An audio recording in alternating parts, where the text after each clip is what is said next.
Investment in securities market are subject to market risks. Read all the related documents carefully before investing. Covid में लाखों लोग trading की दुनिया में आए और उसमें कई सारे यंग लोग यानी कि युवा लोग ने भी ट्रेडिंग में रुचि लेना शुरू किया। आज हमारे बीच हमारे साथ एक ऐसे ही युवा ट्रेडर हैं, हमारी स्टूडेंट हैं प्रज्ञा, जो कि लखनऊ से आई हुई हैं। और मैं और प्रज्ञा गपशप लगा रहे थे। प्रज्ञा सवाल कर रही थी और मुझे लगा कि ये सवाल केवल प्रज्ञा के ही नहीं, ये लाखों ट्रेडर्स के सवाल हैं। तो क्यों ना इनको रिकॉर्ड किया जाए और क्यों ना ये बातचीत आप सब तक भी ले जाई जाए। तो प्रज्ञा, थैंक यू सो मच। आइए बातचीत करते हैं और बहुत सारे सवाल आपके मन में मुझे पता है। क्या है सवाल, क्या है जवाब, आइए जानते हैं।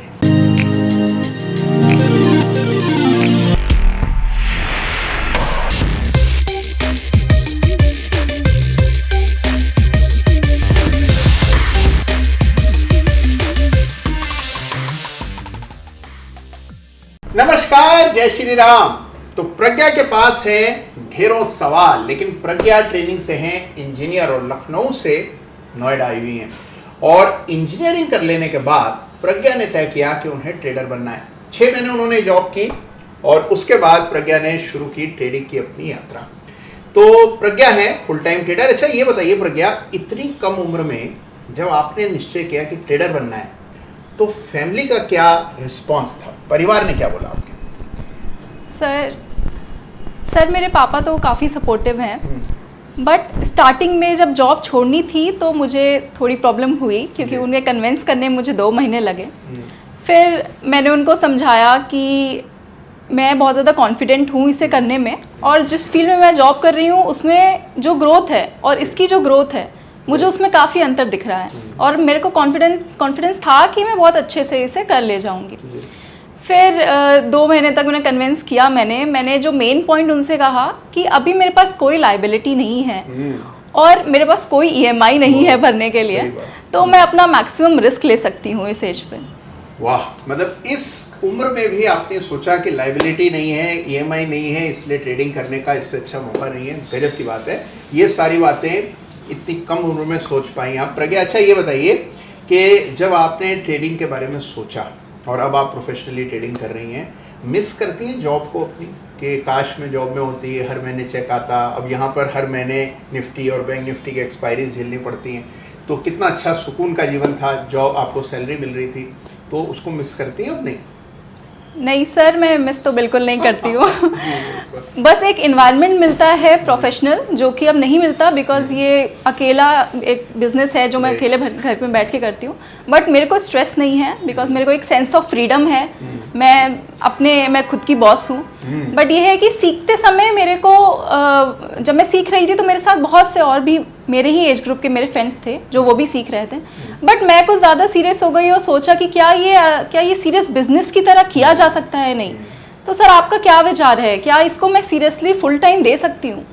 100% करियर है ये, और इसको करियर समझकर किया जाए तभी देखिए इसमें सफलता मिलती है। आपको तो पता ही हो गया प्रज्ञा कि जितने भी यूएस के टॉप बिजनेस स्कूल्स हैं, जो बी स्कूल्स हैं, उससे जो बच्चे निकलते हैं उनकी एक ही हसरत होती है कि वो किसी तरह वॉल स्ट्रीट पर काम कर लें, वॉल स्ट्रीट में जॉब मिल जाए, वॉल स्ट्रीट में ट्रेडर बन जाएं और वो नई वॉल स्ट्रीट के सेंसेशन बन जाएं। ये सभी चाहते हैं और उसके लिए मेहनत करते हैं, और जो टॉप ब्रेन्स हैं वो वॉल स्ट्रीट में काम करते हैं। लेकिन हमारे यहाँ क्या है कि अभी भी इसको लेकर लोगों के मन में संकोच है, और उसकी भी वजह है कि भाई हमारे यहाँ बाजार इस तरह के रहे, बहुत सारे स्कैम्स हुए, और इससे एक धारणा बन गई कि भाई नहीं, शेयर बाजार ऐसी चीज़ है जिससे दूर रहना चाहिए। आपको भी यही राय मिली होगी शुरू में? बिल्कुल सर, ये तो मेरे को बहुत सुनने को मिलता है, अभी भी सुनने को मिलता है। बट आपकी इस बात से मुझे एक और सवाल याद आया कि मेरा बैकग्राउंड बी स्कूल से है नहीं, मैं बीटेक से हूँ। तो मेरे जैसे कई बच्चे हैं जो कॉमर्स बैकग्राउंड से नहीं हैं, इवन किसी की मैथमेटिक्स भी ज़्यादा अच्छी नहीं है। तो क्या उनके लिए ये बिजनेस, ये प्लेटफॉर्म खुला हुआ है या नहीं? देखिए, आपको जान के आश्चर्य होगा कि जितने भी फंड मैनेजर्स हैं, आप उनकी प्रोफाइल देखिए तो मोस्टली फंड मैनेजर्स जो हैं वो साइंस बैकग्राउंड से आते हैं, सब आईआईटी आईआईएम्स होते हैं। तो देखिए उसकी वजह यह है कि जब आप साइंस पढ़ते हैं तो आपको एक साइंटिफिक बेंट ऑफ माइंड मिलता है, सोचने का एक अलग तरीका, एक साइंटिफिक ऑर्गेनाइज तरीका मिलता है, वो ट्रेडिंग में, इन्वेस्टिंग में बहुत काम आता है। तो जो आप ट्रेडिंग कर पा रही हैं उसमें आपकी एजुकेशन की बहुत बड़ी भूमिका है। तो इसीलिए अगर आप साइंस हैं तो ये कभी नहीं सोचें कि आपको नॉलेज नहीं है या आप ट्रेडिंग नहीं कर पाएंगे या शेयर बाजार के बारे में नहीं जान पाएंगे क्योंकि कॉमर्स बैकग्राउंड से नहीं है। देखिए, कुछ लिमिटेशंस जरूर होती हैं और कुछ चीज़ें आप सीख सकते हैं खुद से। मिसाल के तौर पर आप देखिए, जो कॉमर्स के स्टूडेंट्स होते हैं उनको balance sheet, assets, liabilities, sales, turnover, ये चीज़ें स्कूल में पढ़ाई जाती हैं तो आसानी से आती हैं, लेकिन ये कोई भी सीख सकता है। तो थोड़ा सा अगर आप इसमें इंटरेस्ट लें तो ये साइंस और कॉमर्स की खाई ये बहुत आसानी से पार हो जाती है, तो इसकी चिंता बिल्कुल ना करें। और हाँ, लेकिन एजुकेशन बहुत इंपॉर्टेंट है।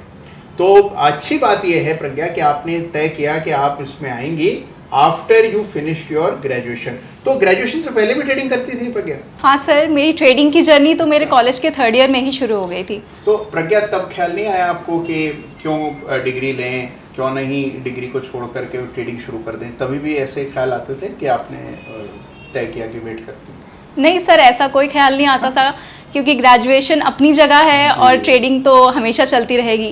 बिल्कुल सही बात कह रही हैं प्रज्ञा कि देखिए, ग्रेजुएशन यानी कि आपकी जो एजुकेशन है वो पहले पूरा करना बहुत ज़रूरी है, क्योंकि एजुकेशन जब पूरी होती है उसके बाद आप ट्रेडिंग जब चाहे शुरू कर सकते हैं। आप ट्रेडिंग पढ़ते पढ़ते भी कर सकते हैं, लेकिन ग्रेजुएशन, अपनी एजुकेशन जहाँ तक भी आपको पढ़ना है वो ज़रूर करना चाहिए। तो वो प्रज्ञा ने किया और उसके बाद कुछ समय जॉब की और उसके बाद शुरू की ट्रेडिंग की जर्नी।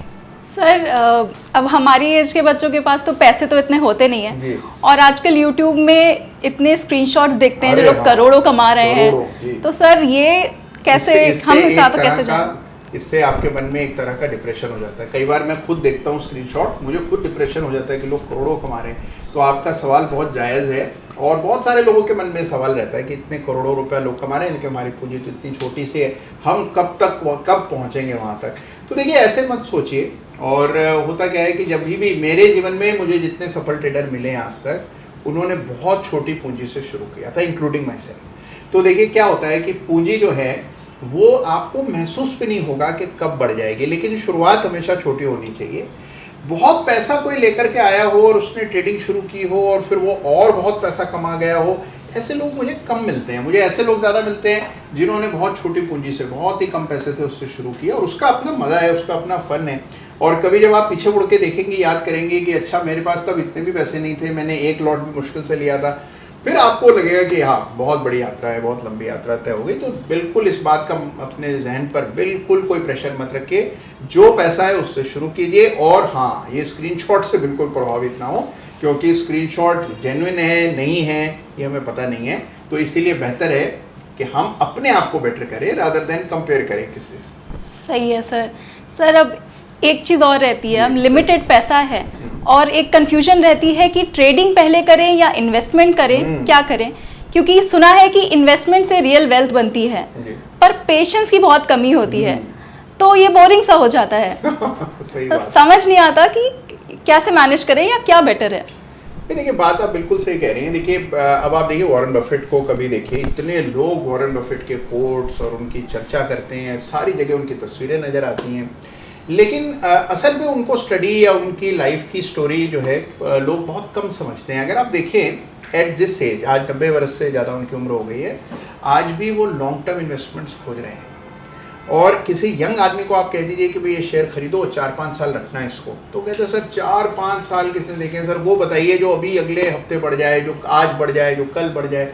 तो एज ज़्यादा होने एज आपकी कम है, समय बहुत ज़्यादा है आपके पास, बावजूद इसके पेशेंस नहीं होता है। तो देखिए, इन्वेस्टिंग का अपना मैजिक है। आपने जो सवाल किया कि क्या इन्वेस्टिंग और ट्रेडिंग में कौन सा चुनना चाहिए या दोनों में कौन सा अच्छा बुरा है, मेरे ख्याल से देखिए इन्वेस्टिंग तो हर व्यक्ति को करना ही चाहिए। ये तो धर्म है हमारा कि इन्वेस्टिंग तो हम करेंगे ही करेंगे, क्योंकि देखिए इन्वेस्टिंग ही शेयर बाजार का रियल मैजिक है। आपने छोटी सी पूंजी डाली और आपको महसूस भी नहीं हुआ, आपने उसके प्रति कोई खास मेहनत भी नहीं करी और आपने देखा वो पैसा बढ़ करके कहाँ से कहाँ आपको ले जाता है। उसमें शुरू में ज़रूर थोड़ा पेशेंस रखना पड़ता है, लेकिन जैसे आप उसके आदी हो जाएंगे, उसके रिवॉर्ड्स आने लगेंगे, तो investing will transform your life. तो आप जो मैजिक देखते हैं शेयर बाजार का कि व्यक्ति जो है वो फर्श से अर्श तक पहुंच जाता है, that is because of investing. Trading एक कारोबार है, बिजनेस है। तो अगर आप फुल टाइम ट्रेडर बनना चाहते हैं, आपको लगता है आप में वो जज्बा है, वो समझ है, वो मेहनत कर सकेंगे, इस कारोबार को चला सकेंगे, तो ट्रेडिंग एक प्रोफेशन है। और ट्रेडिंग ऐसी चीज़ है जो इनकम जनरेशन के लिए की जानी चाहिए। तो बहुत क्लियर चीज़ है कि इनमें अगर आपको इनकम क्रिएट करनी है तो ट्रेडिंग करिए, वेल्थ क्रिएट करनी है तो इन्वेस्टिंग करिए, और वेल्थ हर व्यक्ति को क्रिएट करनी चाहिए, और शेयर बाजार से बेहतर कोई और जरिया नहीं है वेल्थ क्रिएशन। जैसा कि सर आपने कहा कि ट्रेडिंग तो एक करियर है, पर आजकल लोग क्विक मनी चाहते हैं, तो जल्दी पैसा कमाने के लिए लोगों के सबसे पहले दिमाग में आता है कि ऑप्शन क्यों ना किया है। तो क्या ऑप्शन एक जरिया है क्विक मनी कमाने का? देखिए क्विक मनी क्या होता है मुझे नहीं पता है। देखिए ट्रेडिंग में क्या होता है, बहुत एक सिंपल सा मेरा रूल है, जितना आप कम चाहेंगे, आप सोचे मुझे कम दे दे भगवान, मैं उसमें संतुष्ट हूँ।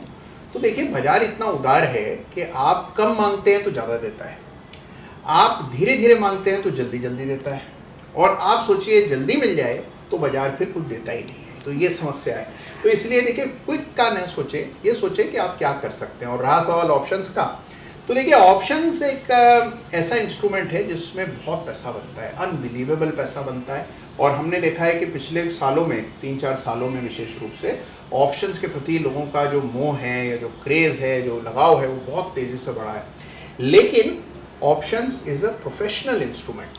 तो ऑप्शंस बनाए क्यों गए हैं? जिससे कि देखिए जो प्रोफेशनल ट्रेडर है उसके हाथ में अनप्रोफेशनल ट्रेडर का पैसा शिफ्ट हो जाए, ये इसका बेसिक मकसद है। तो जब तक आप अपने आप को प्रोफेशनल नहीं समझते तब तक आपके लिए ऑप्शंस नहीं है। और प्रोफेशनल बनने के लिए क्या ज़रूरी है कि भाई आपने कुछ समय इसमें लगाया हो, इसको सीखा हो, इसकी बारीकियां आपको पता हो। तो ऑप्शंस ट्रेड करिए, दिल खोल करके करिए, लेकिन तब करिए जब आपको उसकी समझ हो। अभी देखिए हाल में एक बड़ा इंटरेस्टिंग किस्सा हुआ। एक यंग ट्रेडर मेरे पास आए, नए नए थे बाजार में, कहीं से एक आधा वीडियो देख करके उन्होंने ऑप्शन की ट्रेडिंग शुरू की। अब उन्हें ऐसा लगता था कि जो भी वो चीज़ खरीदेंगे वो उनके डीमैट खाते में आएगी। तो वो जो कॉल उन्होंने खरीदी हुई थी उसको अपने डीमैट खाते में तलाश रहे थे। यानी कि बेसिक नॉलेज न होने के बावजूद भी ऑप्शंस में ट्रेड कर रहे थे। तो अगर आप ऑप्शन ट्रेडिंग कर रहे हैं तो उसके बेसिक्स पता होने चाहिए, उसके इन्स एंड आउट पता होने चाहिए। और options is a very cruel market, बहुत ही ज़्यादा बेरहम होते हैं ऑप्शंस के बाजार। तो इसमें क्या है कि अगर आप हल्की सी चूक हुई नहीं, और आप तो देख ही रही होंगी, खुद भी आप ऑप्शन ट्रेड कर रहे हैं, कि अगर आपने हल्की सी गलती करी, हल्की सी चूक हुई, तो यहाँ पर रूथलेस जस्टिस है, तुरंत न्याय हो जाता है। ऑप्शन बहुत जल्दी जल्दी भागता है। बिल्कुल बिल्कुल। सर इसी पे एक चीज़ याद आई कि इंसान को पता नहीं है कि वो कितना जान गया है, क्योंकि यूट्यूब पे आजकल इतना कंटेंट है कि उसको लगता है कि उसको सब आ गया यूट्यूब देख के। तो क्या यूट्यूब का कंटेंट सफिशिएंट है या हमें और भी कुछ करना चाहिए? देखिए यूट्यूब बहुत पावरफुल मीडियम है, और मैं हमेशा कहता हूँ कि इसके जरिए एजुकेशन का इससे अच्छा मीडियम नहीं हो सकता कि आप बेस्ट ट्रेनर से सीख सकते हैं डायरेक्टली। लेकिन देखिए क्या होता है कि जब तक आप खुद नहीं करेंगे, जैसे कुछ चीज़ें हैं जो आप केवल कंटेंट देखकर या कोई एक वीडियो देखकर या किताब पढ़ करके भी आप नहीं सीख सकते। ट्रेडिंग सिर्फ किताब पढ़ने से नहीं आती है, ट्रेडिंग के लिए आपको खुद ट्रेड करना ही पड़ता है। और इसी के लिए देखिए हमने ट्रेडिंग के प्रैक्टिकल शुरू किए, जिसमें आप भी जुड़ी हुई हैं। और उसका भी मकसद ये है कि देखिए रियल लाइफ प्रैक्टिकल ट्रेडिंग आप करें। जब आप एक सुपरवाइज्ड एनवायरनमेंट में प्रैक्टिकली ट्रेड करते हैं तभी ट्रेडिंग आती है। देखिए हमारे यहाँ गुरु शिष्य परंपरा है पुरानी, तो उसमें क्या होता है कि मान लीजिए आप कोई वाद्य यंत्र बजाना सीखना चाहते हैं, तो अब आप सोचें कि भाई ठीक है मैं इसकी 2 किताबें पढ़ता हूँ और फिर मैं सितार बजाना लगूंगा। तो देखिए चाहे आप कितनी भी किताबें पढ़ लें, आप सितार बजाना केवल किताबें पढ़ने से नहीं सीख सकते। तो वो आपको सीखना है तो आपको किसी की शागिर्दी करनी पड़ती है, उनके साथ साथ जाना पड़ता है। आप देखेंगे कि जो गुरु और शिष्य होते हैं उनमें बहुत समानताएं हो जाती हैं, और शिष्य बिल्कुल गुरु की तरह बात करने लगते हैं, वैसे ही कपड़े पहनने लगते हैं, तभी जाकर के वो नॉलेज ट्रांसफर होता है। और ये परंपरा हमारे यहाँ बरसों से चली आ रही। मैं नहीं कह रहा हूँ कि ट्रेडिंग वैसा ही है, लेकिन ट्रेडिंग आप तभी सीख सकते हैं जब आप किसी को ऑब्जर्व करते हैं, अपनी कमियां पहचानते हैं और धीरे धीरे इवॉल्व होते हैं। तो इट टेक्स टाइम। लेकिन पढ़ने का बहुत बड़ा महत्व है। ये ना सोचें कि किताबें पढ़ना इंपॉर्टेंट नहीं है, किताबें भी पढ़ना इंपॉर्टेंट है, लेकिन ट्रेड करना उतना ही ज़रूरी है। बिल्कुल सर, गुरु का होना तो बहुत ज़रूरी है। सर मेरे कई फ्रेंड्स हैं, सीधे पूछते हैं कि कौन सा स्टॉक खरीदें। जी। उनको टेक्निकल्स का अवेयरनेस ही नहीं है और वो बिलीव भी नहीं करते चार्टिंग पे। तो मुझे तो पता है, मैं तो बिलीव करती हूँ, बट आप इसका कोई सॉलिड आंसर दीजिए जिससे मैं उनसे कन्विंस कर पाऊँ। देखिए एक छोटा सा आपको सजेशन देता हूँ। कोई भी आपसे पूछे कि भाई चार्ट्स काम नहीं करते, तो उनको सुझाव ये देना है कि आप अपने चार्ट पर RSI डालिए, 14 पीरियड का RSI अपने चार्ट पर डालें और उस पर एक लाइन डाल दें 50 पर। अगर RSI 50 से ऊपर है और आपने बाय साइड का ट्रेड लिया है, जब RSI 50 से नीचे हो तब आप सेल साइड के जो आपने ट्रेड्स लिए हैं, अगर आप उनकी स्ट्राइक रेट देख लें तो आप देखेंगे कि नेट में आपको बेहतर रिटर्न्स तब मिले हैं जब RSI 50 से ऊपर है और आपने बाय किया हो। अगर आपने 50 से नीचे RSI था और तब आपने बाय किया है तो परिणाम कंपैरेटिवली कम होते हैं। ये प्रूवन चीज़ है, आप कितना भी डेटा देखेंगे आपको दिखाई पड़ेगा। तो इससे सिद्ध होता है कि देखिए, अगर चार्ट्स को देखकर, चार्ट्स के मोमेंटम को देखकर, चार्ट्स के स्ट्रक्चर को देखकर अगर आप ट्रेडिंग कर रहे हैं, इन्वेस्टिंग कर रहे हैं, तो आपके परिणाम बहुत अलग होते हैं। अब सर एक बहुत सीरियस क्वेश्चन है मेरे लिए और बहुत ही पर्सनल क्वेश्चन है कि मैं अब एक प्रोफेशनल ट्रेडर बन गई हूँ और मेरा एक प्रोजेक्शन है कि मैं इतने साल तक ऐसे ऐसे बढ़ूंगी, पर अगर मान लीजिए 2-3 साल मैंने इसको दिए और मैं उस तरह की सफलता नहीं प्राप्त कर पाई, तो फिर मैं क्या करूंगी? नहीं, देखिए, ये जो आप कह रही हैं Pragya, this is true about any other profession, any other business. अब देखिए, मान लीजिए आपने दुकान लगाई होती, ठीक है ना, अब दुकान में भी इन्वेस्टमेंट करना पड़ता, हो सकता है 6-8 महीने बहुत अच्छी चलती, फिर अचानक से ग्राहकों को आपका जो प्रोडक्ट है वो पसंद नहीं आता और वो नहीं आते आपके पास, दुकान डूब जाती, घाटा हो जाता। देखिए, घाटा या नुकसान होना तो is possible in any profession and it is true about trading. लेकिन देखिए क्या है, अगर आप सही चीज़ कर रही हैं, ये काम तो देखिए बरसों से चला आ रहा है। जैसे मेरे परिवार की 4th जनरेशन है शेयर बाजार में, तो 4 पीढ़ियों से तो चल ही रहा है और मुझे पूरा विश्वास है कि आने वाली 4 पीढ़ियों तक चलेगा। तो ये काम कभी खत्म नहीं होगा। अब हो सकता है कि आप उसको उस तरह न कर पाएँ, तो उसके लिए देखिए हमेशा एक फॉल बैक रखना चाहिए। आप एजुकेटेड हैं, आप कुछ ना कुछ और करियर आगे परस्यू कर सकती हैं, लेकिन जो काम कर रहे हैं उसको सीरियसली करें और ईश्वर ने चाहा तो आपको पीछे मुड़कर देखने की ज़रूरत नहीं पड़ेगी। काफ़ी मोटिवेशन मिला मुझे आपके आंसर से। सर एक चीज़ और कि आजकल न्यूज़ चल रही है इस तरह से बहुत कि सर्वे में निकला है 10 में से 9 लोग, मतलब 90% लोग लॉस करते हैं स्टॉक मार्केट में। तो सर मैंने जो ये करियर चुना है, तो कभी कभी मुझे भी डर लगता है कि कहीं ऐसा तो नहीं कि कहीं मैं भी इन 90 में आ जाऊं। भाई देखिए, बात तो सही है, ये फैक्ट है, लेकिन देखिए ये फैक्ट बहुत इंकरेजिंग है। जब मैंने सुना तो मुझे तो बड़ा अच्छा लगा। उसकी वजह यह है कि देखिए, जो नंबर ऑफ ट्रेडर्स हैं वो बहुत मैसिव है। अब उसमें से अगर मान लीजिए 5% लोग सफल हैं, तो वो संख्या देखिए कितनी बड़ी है। मतलब आप देखिए, जो पिछले 4 सालों में जो बड़े पैमाने पर लोग ट्रेडिंग में आए हैं, तो जो टोटल नंबर्स हैं वो बहुत बड़े हैं, उसका 5% भी बहुत बड़ा है। और इसीलिए देखिए, लाखों लोग देश में ऐसे हैं जो पैसा कमा रहे हैं, पहली बात। दूसरी चीज़, आप किसी भी स्फीयर में जाएं, जैसे कि मान लीजिए आपने बीटेक की, तो उसके लिए एंट्रेंस एग्जाम दिया होगा। अब उस एंट्रेंस एग्जाम में भी देखिए पासिंग परसेंटेज कितना था, यानी कितने एक्सेप्टेंस रेशो था। तो मोस्टली जो बच्चे हैं वो पास नहीं हो पाते हैं, बहुत कम ऐसे बच्चे हैं जो पास हो पाते हैं। तो आईआईटी में तो कहते हैं कि 99.5% बच्चे फेल हो जाते हैं, 0.5% सक्सेस रेट है। लेकिन उसके लिए भी कितने लोग मेहनत करते हैं आईआईटी में जाने के लिए, तो यहाँ तो 5% है। तो इसीलिए देखिए कम नहीं है, इसीलिए इसको अपने दिल पे ना लें और बिल्कुल निश्चिंत होकर के मेहनत कीजिए। हाँ, लेकिन ये बात है कि देखिए, मेहनत और proper training, proper focus, proper time, energy लगाएंगे तभी इसमें सफलता मिलेगी। तो प्रज्ञा, दिल हल्का हुआ कुछ आपका? हाँ सर, बहुत मदद मिली, मेरे बहुत से सवालों का आंसर मिला और बहुत खुशी मिली। अब तो मेरी एनर्जी डबल हो गई है। देखिए, आपकी एनर्जी डबल हुई हो या नहीं हुई हो, मेरी एनर्जी आपसे बात करके डबल हो गई, क्योंकि मुझे इस बात का विश्वास हो गया कि बहुत सीरियसली आप इसको कर रही हैं। और आप जैसे बहुत ऐसे यंग लोग हैं जो ट्रेडिंग को सीरियसली ले रहे हैं। और मैं जानता हूँ कि ये काम करना आसान नहीं है। अपने परिवार को, पेरेंट्स को, फ्रेंड्स को कन्विंस करना कि ये करियर है, ये आसान नहीं है। लेकिन आप लोगों ने पहल की है और बहुत ही ब्रेव डिसीजन लिया है। तो मैं ईश्वर से कामना करता हूँ कि आपको पूरी सफलता मिले और आप बहुत आगे जाएं इसमें। That is my wishes. Thank you sir, thank you so much. मजा आया बात। हाँ सर, बहुत मजा आया। तो प्रज्ञा के साथ ये बेबाक बातचीत आपको कैसी लगी मुझे जरूर बताइएगा। और हाँ, आपके परिवार में, आपके आसपास कोई भी ऐसा यंग व्यक्ति हो जो शेयर बाजार को करियर चुनना चाहता हो, ट्रेडिंग को करियर बनाना चाहता हो, तो उसको जरूर इंकरेज कीजिए और ये वीडियो दिखाइए। धन्यवाद आपका। जय हिंद, जय भारत।